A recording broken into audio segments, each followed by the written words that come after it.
In Amphoreus, untitled statues are a prevalent sight. As for the inspiration behind these statues, they are said to be the clay figures that Khaslana made at the world's creation. They made clay figures in their likeness, bestowed upon them the breath of life, and allowed the golden divinity of their blood to course through. Thus, the very first mortals roamed the earth, receiving the gods' mercy while realizing the sorrows of this world.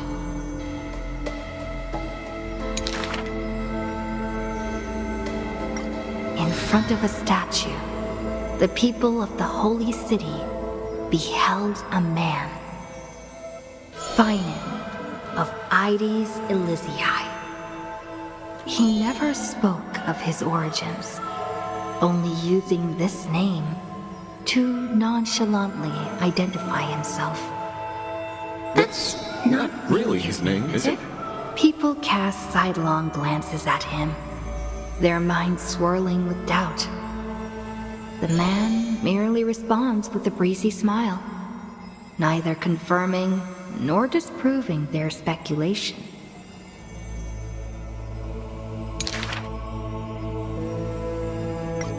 Phainon is a soldier, one with divinity coursing through his veins. Responding to the Gold Weaver's rally call, he traveled long and far to reach the holy city, eager to bring light to the hero's path. Losses are a constant on the flame chase journey, where life too seems as small as a speck of dust. Ballads reach him through the breeze, as though soft voices meant for him, and he responds in kind. No matter. My existence is of little consequence.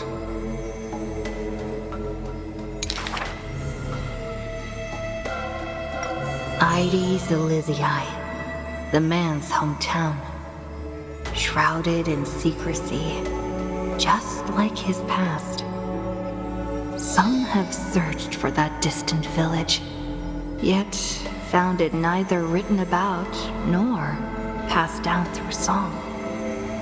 In every nostalgic reflection, the man crafted a vision of paradise with his exquisite poetry. Yet, within the ancient texts of the Holy City, the history of that frontier village remains more obscure than the days to come.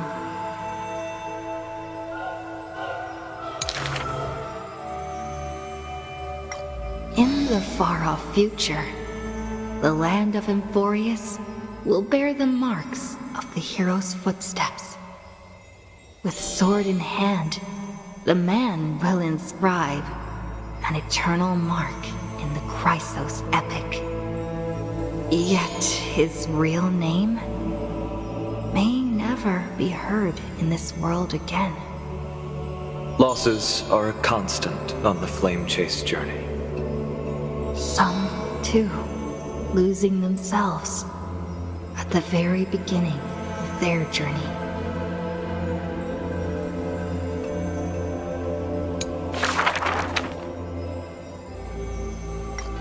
There are no swords here, only farming tools. Facing the ambitious boy, the shopkeeper kindly explained. Even a rake would do. Let its worth be judged by the verses I compose with it.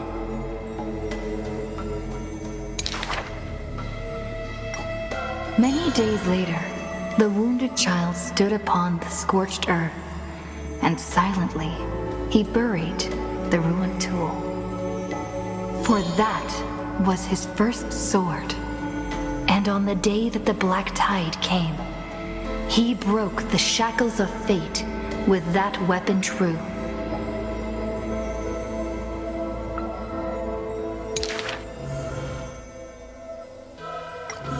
Let go of my beard, you white-haired rascal! No! Fine! You win, okay? That was the first victory claimed by the boy.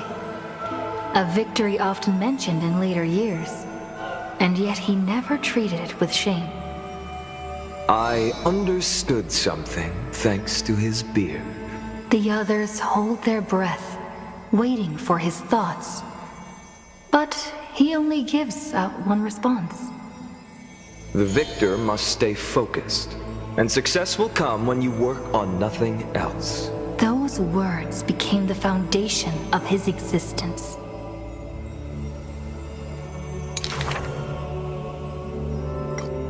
Knowledge is also a power used to smite. While studying at the Grove of Epiphany, he etched this into his heart. So he devoured thousands of books, skimming through to glean the martial powers of might. But unenlightened wisdom is merely dust. And when the next calamity approaches, all he recalled is flight.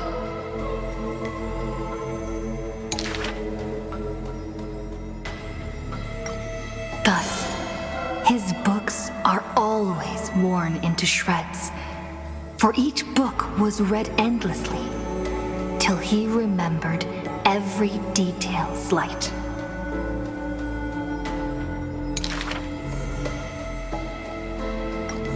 When first arriving at the Holy City, he was no more skilled than a soldier, except his ambition. Even the deliverer from the sky must have their beginnings in the soil of the nations. The elders in the Holy City scorned, casting him into barracks in derision. But none expected this new recruit of unknown history made his name in one mission. Some asked him, which teacher caused such improvement? He answers with countless names, including the Inquirer's own. Only one who treats the world as their teacher can bear its eventual destiny.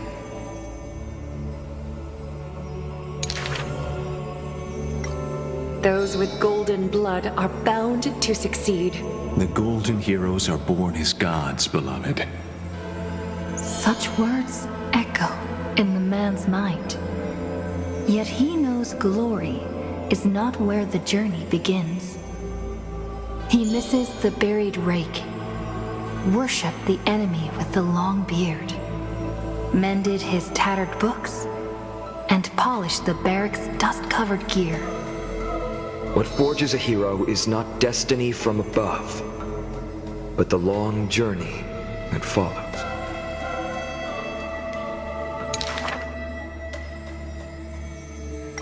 Now he stands here and looks back, and his past twists into a winding path. The long road to the sky stretches ahead, and towards the blazing white sun, he pens down Deliverance's name.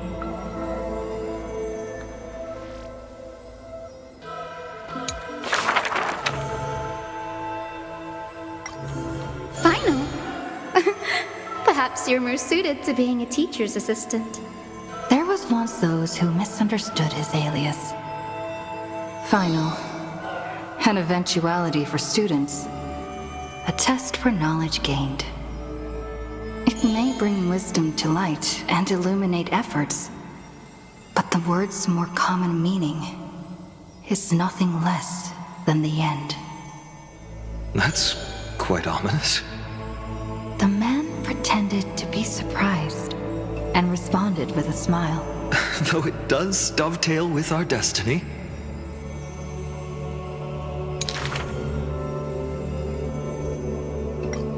Laughter resounds.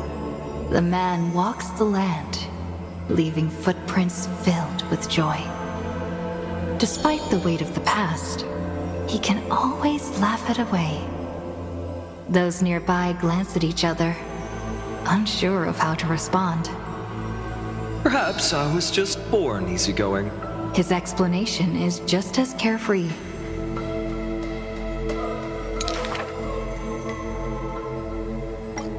Look at Mighty and Professor Anaxa. Boys all grow up into serious adults. But as long as I keep smiling, Akuma will always have an upbeat, shining young man.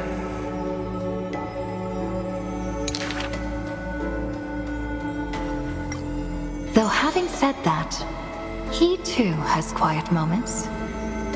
Each time he gazed long toward the coming dawn, a smile remained fixed on his lips, paying no mind to anything else.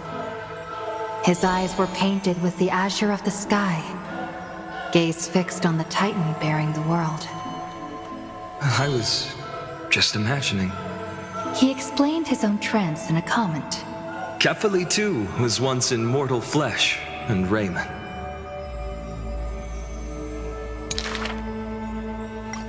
Now, when the man comes with sword in hand, there is no need to doubt he will swiftly win victory. But his smile is pure. Ever since the start of the journey, he is still called a youth in this story. Youth is always ambitious, with lofty goals. But it seems that in the man's heart, only the wishes of others are held. Apart from the ideal of deliverance, what do you have left? The golden-haired friend once asked him so.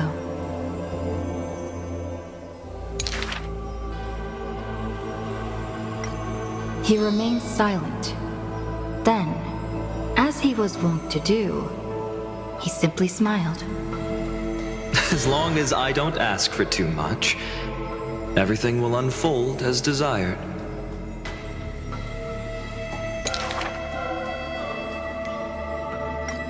In Amphoreus, untitled statues are a prevalent sight. As for the inspiration behind these statues, they are said to be the clay figures that Kefali made at the world's creation. They made clay figures in their likeness, bestowed upon them the breath of life, and allowed the golden divinity of their blood to course through.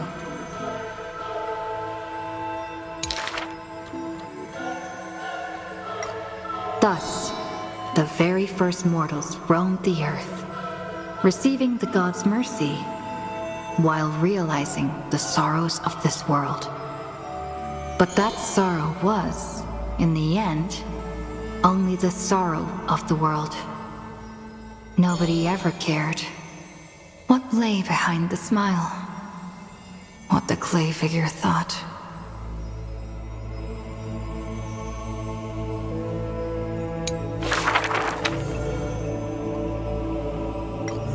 The people likened him to the blazing sun, bringing to Amphoreus a glorious dawn.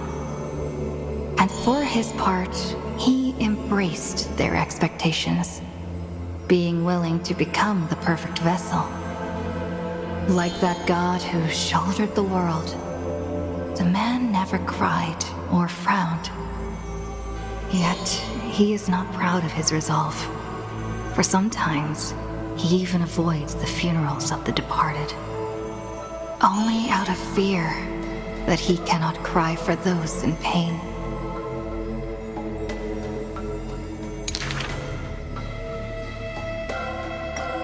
He once sought out emotions of sorrow and walked with the lowliest of people. Henceforth, your misfortune shall be my misfortune. Responsibly and diligently, he protected all for the people, living in dilapidated cottages, sitting on aged stools, subsisting on nuts and fruit, beset by hunger and cold.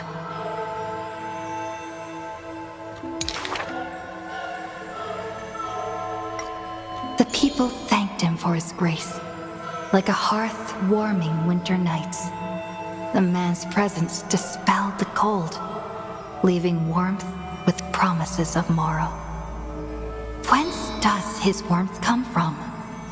None ask. The man gradually perceives his true nature, but he dares not speak.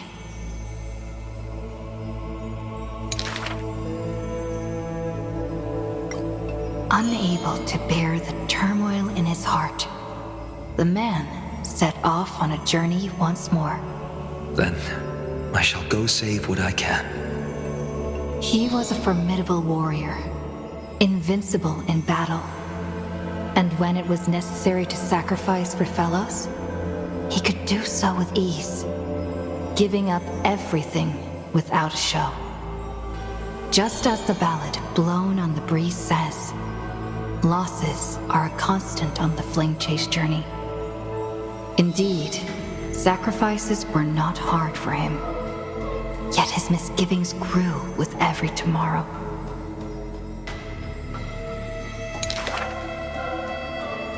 Like a tear that cannot be shed, such a resolute willingness to let go comes only from the fact that in decisions, he is utterly unafraid to hurt himself.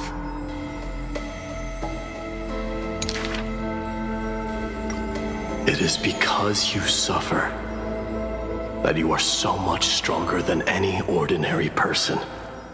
There were also those who could understand him. Among them, the Crown Prince. But he smiled wryly in response. Perhaps everything was just human nature. Yet his misgivings never dissipated.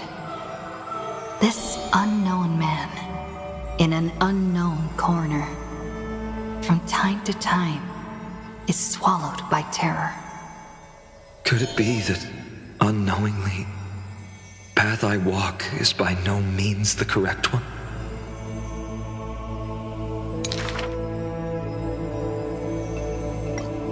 Fearing only that the greater the burden, the more the mistakes.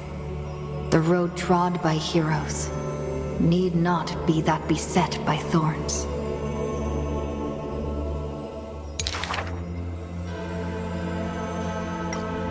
Finally, at the terminus of that road, in a desolate, empty place, the man's arms tremble. The power is beyond control, savaging all around it. This is the end of his road, but perhaps he had long foreseen it, but was doomed to be powerless to change it. I am willing to shoulder this world. That is no lie.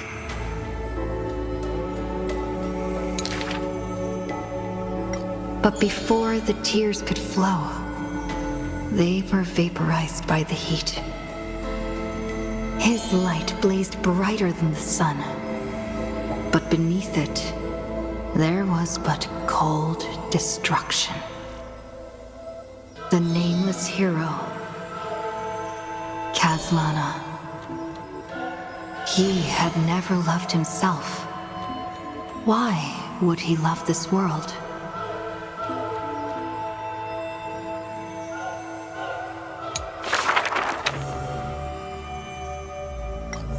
A gust of wind will one day sweep past, wiping away all the man's tracks.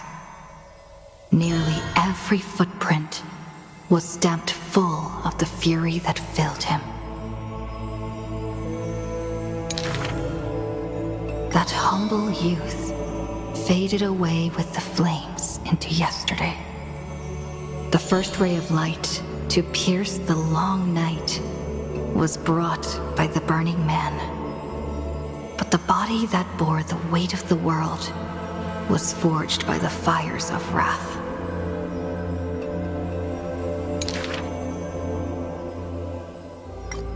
Rage is a crafty emotion.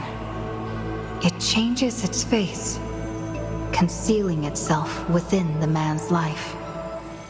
His friend fought blood-soaked battles, so their people would need fight no longer.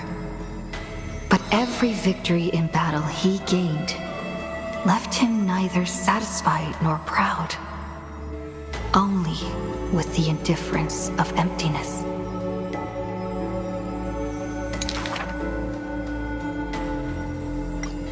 You must be careful.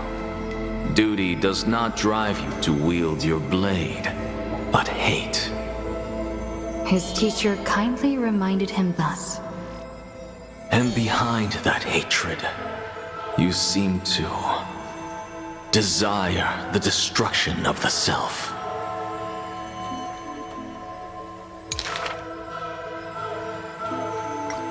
But what about his joy? Was that too merely a phony disguise? He who once laughed amidst the crowd, day after day, as though it were second nature. No. Even though he knew not the meaning of love, that happy past was not a lie someone wove. But now, even those memories have melted into fury. His hatred is such that he cannot hold on to what he cherishes, though all is precious to him.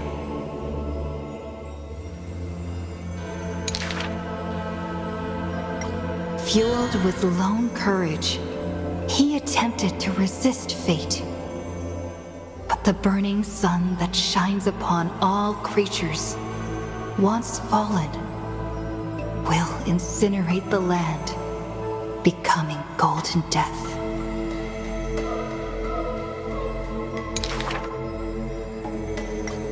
But what of his sorrow? Indeed, the man could shed no tears. But at the moment the cycle manifested, when all that was familiar was now remote, the world collapsed, becoming empty in an instant. But the stabbing pain in the man's heart, was it but the residual warmth of his wraths? The truth no longer important. The man simply took another step forward. He wasn't willing to believe it, but was willing to acknowledge it.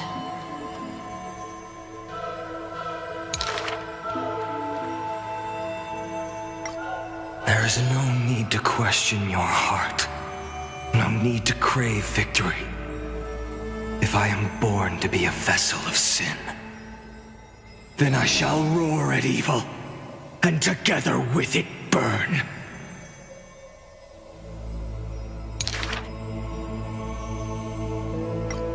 In the endless cycles, there were some moments when the man felt everything dissolve like a dream.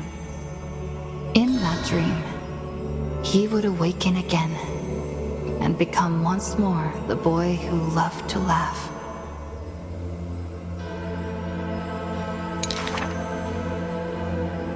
But were he to open his eyes, the fury would cast a shadow.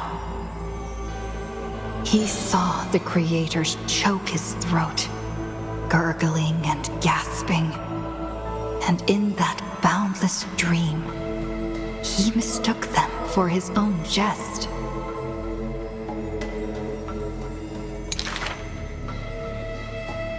But their true forms were violent hatred towards the creators, towards himself, a roaring inferno. The prophecy departed. Amphoreus was unable to usher in the dawn. What rises in the distance is not the morning sun, but a ball of all-devouring fire, setting the universe in conflagration, searing till the end of time.